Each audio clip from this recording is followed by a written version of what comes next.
Hey guys, so I decided to do a video of a lot of the food that I take and go over some of the meals I cook and where and how and when. So if I'm base camping in the car and I have my stove and all that stuff, I do tend to cook a lot of like soups.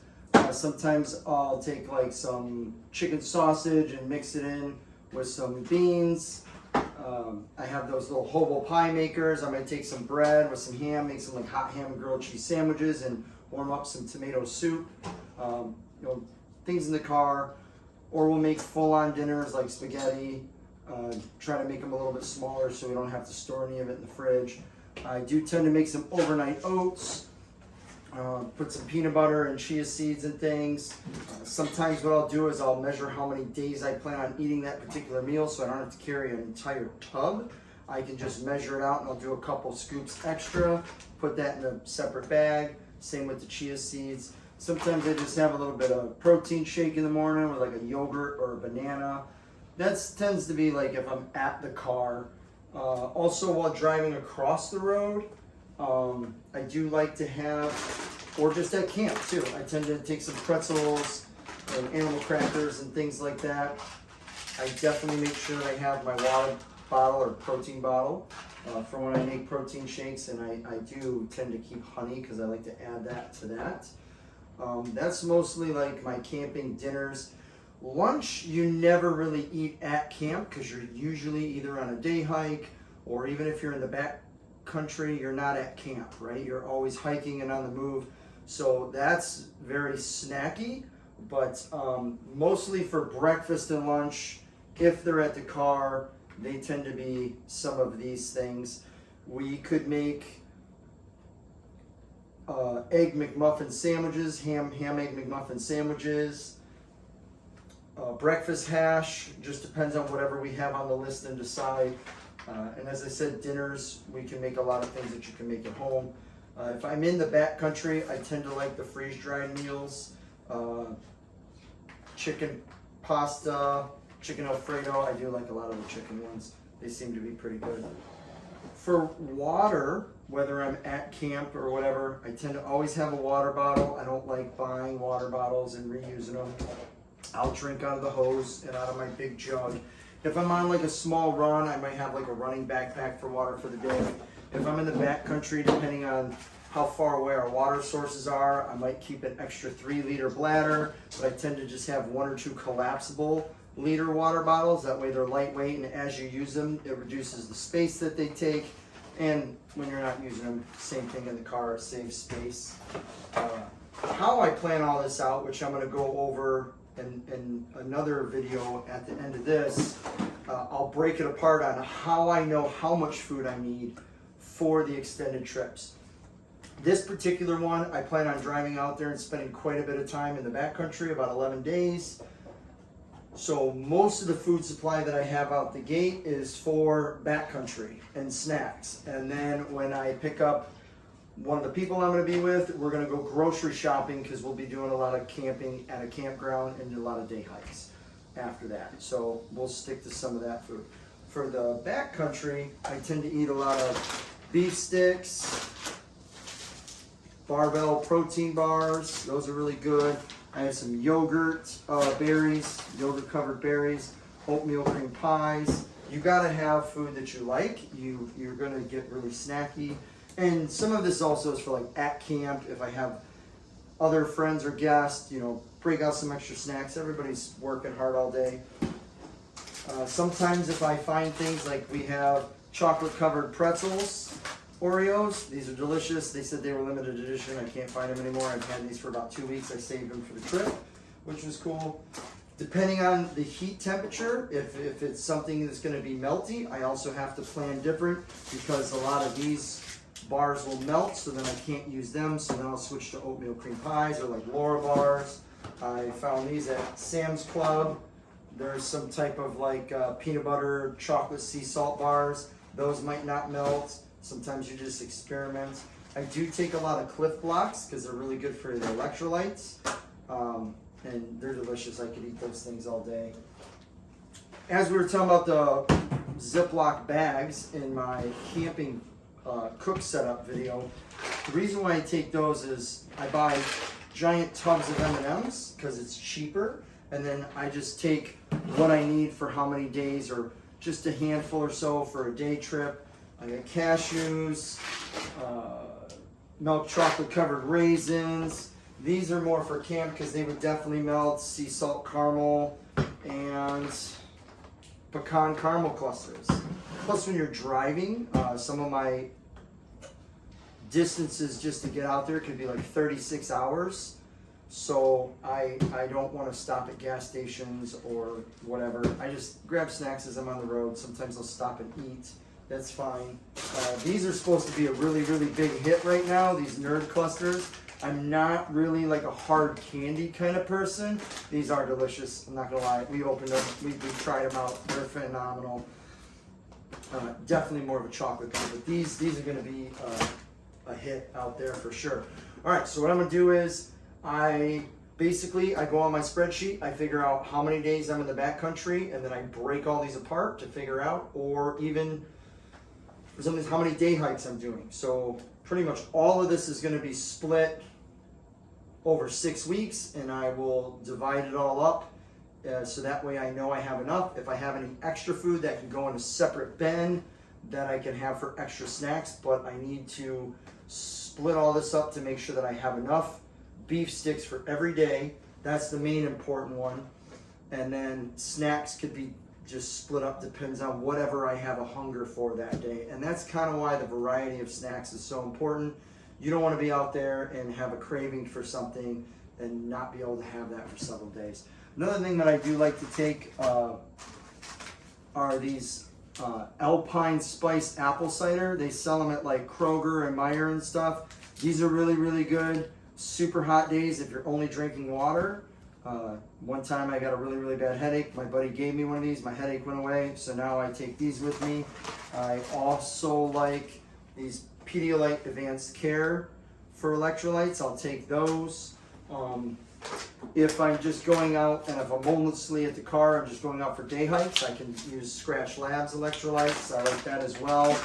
And these are more if I'm like in the backcountry for a few days. Speaking of which, about water supplies and depending on where I am, if I'm in the backcountry backpacking, right, I do have a water purification filter. It's a bag system. Fill the dirty bag up, it drains into the clean bag. But if I'm at camp, I've either gotten water from some type of water source like a campground spigot, or outside of a gas station from a hose, or wherever. I tend to find water that way. A lot of rest stops will have hose spigots on the outside of them. You can fill your water up too. All of that should be drinkable. Yeah, so let me split all this up and I'll kind of show you what it looks like as I'm trying to organize all this and how I put it together. All right, so this is how I break it all apart. Earlier I did talk about some of the meals that I ate for breakfast and dinner when I'm at the car. I'll basically just make videos when I'm on the road so you guys can see what I'm doing. But for this, we're gonna go over how I split up all the backcountry stuff.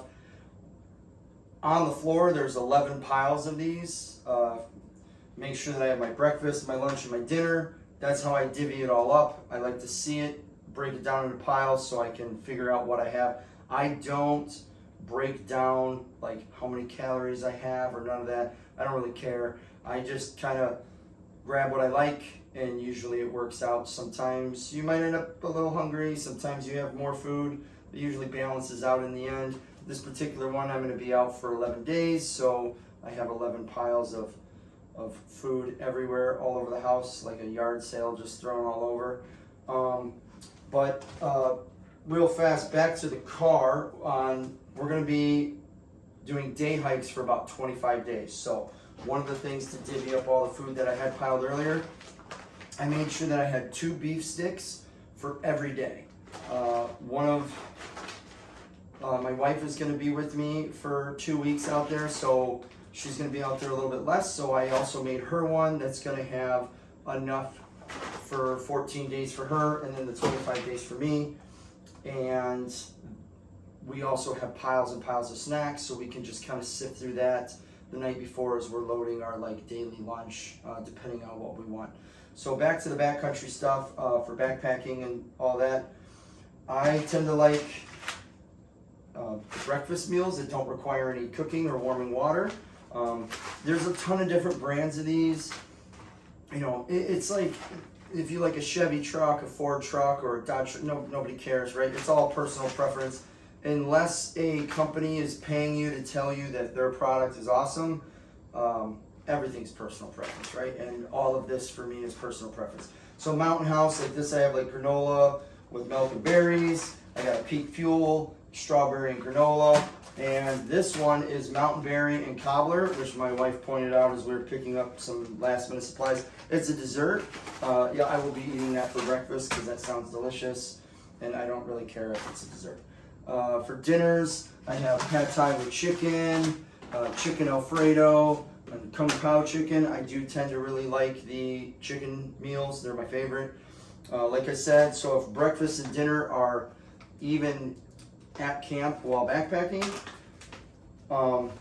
my breakfast is I only add water because I feel like heating up water is too time consuming. So I like to just add cold water to those. But the dinners I can cook.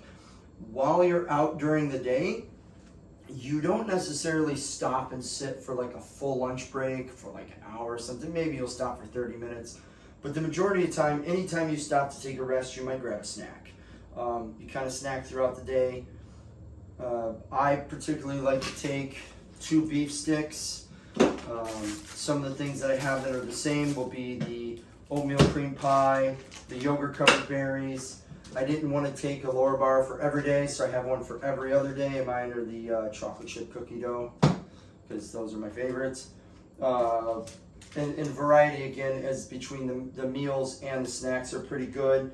So the barbell protein bars, like this one's salty peanut. I got cookies and caramel and birthday cake. These Q bars that I got from Costco, 12 grams of protein. This is chocolate sea salt. This is peanut butter chip. Blocks, I got Cliff Blocks. These are the Mountain Berry. We got some salted watermelon. So I do like to switch it up. Earlier, as I was talking about some of the powders, these Alpine Spice apple ciders, you can add warm water. Like if you're at camp at night, that's pretty good, especially if it's cold. I only have like 2 or 3 days worth of these because the majority of the time I just like Pedialyte for electrolytes and stuff. But I did have a few of these in case I needed them, so I'm not carrying double the things. If I want to warm them up, if not, I'll just drink it cold too. I have tried this liquid IV before. It's not my favorite. I don't particularly have any stomach issues where things like upset my belly, so like a garbage disposal, I could just have whatever I want. But I just didn't really like the flavor of these. They're pretty similar in everything that it has for it as the Pedialyte. My Pedialyte is Berry Frost. That's pretty good. I just had a few of these left over, so I threw them in there to give me a variety throughout the trip. And then I might also take, a little bit of peanut M&Ms, some chocolate covered raisins, and some cashews. Throw a little bit in some different sandwich bags. So I might eat M&Ms for 2 or 3 days and, just divvy them up that way. So that way I can, have another variety of that and a different snack. And that's pretty much it. Same as if I'm doing day hikes, that'll be, I won't use all this just for the backcountry. And like I said, we have tons of other snacks. So that's pretty much it. I divvy it all up like this to figure out what I like. I do enough trips that I don't have to break it down by calories and things like that. I know about how much I eat, as I said before, so I just kind of wing that part, but this is definitely going to be enough food for me while working hard out there, and that's it. So like I said, I'll make some more videos when I'm actually on the car cooking main meals for breakfast and dinner and stuff, and that's about it. Any questions or comments, let me know, or any tips or advice. I'd really like to try it out and let you know. Thank you.